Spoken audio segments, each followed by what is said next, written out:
Résume-moi. La chute d'Albert Camus. Partie 1. L'avocat. Le roman s'ouvre sur la rencontre entre Jean-Baptiste Clamence, un ancien avocat, et un étranger dans un bar d'Amsterdam. Clamence se met à parler de lui-même et raconte sa vie d'avant, lorsqu'il était un avocat renommé à Paris. Partie 2. Le juge pénitent. Dans cette partie, Clamence raconte comment il a quitté Paris et a déménagé à Amsterdam.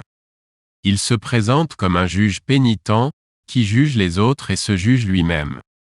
Il parle également de sa vie sociale à Amsterdam, où il est devenu un membre influent de la communauté. Partie 3. Le grand cul-de-sac. Clamence raconte comment il a commencé à se sentir coupable de ses actions passées. Il décrit une expérience qu'il a eue lorsqu'il a vu une femme se jeter dans la Seine, mais n'a rien fait pour l'aider. Cette partie explore la thématique de la culpabilité et de la responsabilité. Partie 4. Les justes. Dans cette partie, Clamence parle de son admiration pour les gens qui ont un but clair dans leur vie, tels que les révolutionnaires et les terroristes. Il explore également la notion d'amitié, en se remémorant ses anciennes relations. Partie 5. La chute. La 5e partie est la plus importante du livre.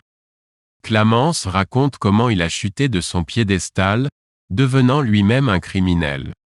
Il décrit un incident où il a refusé d'aider un homme qui s'est noyé, puis a menti aux autorités pour couvrir sa responsabilité. Partie 6. Le salut. Dans la dernière partie, Clamence raconte comment il a trouvé la rédemption en se confessant à un prêtre.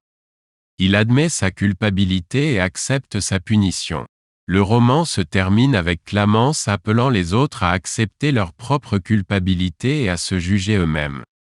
La chute est un roman philosophique qui explore les thèmes de la culpabilité, de la responsabilité, de l'amitié et de la rédemption.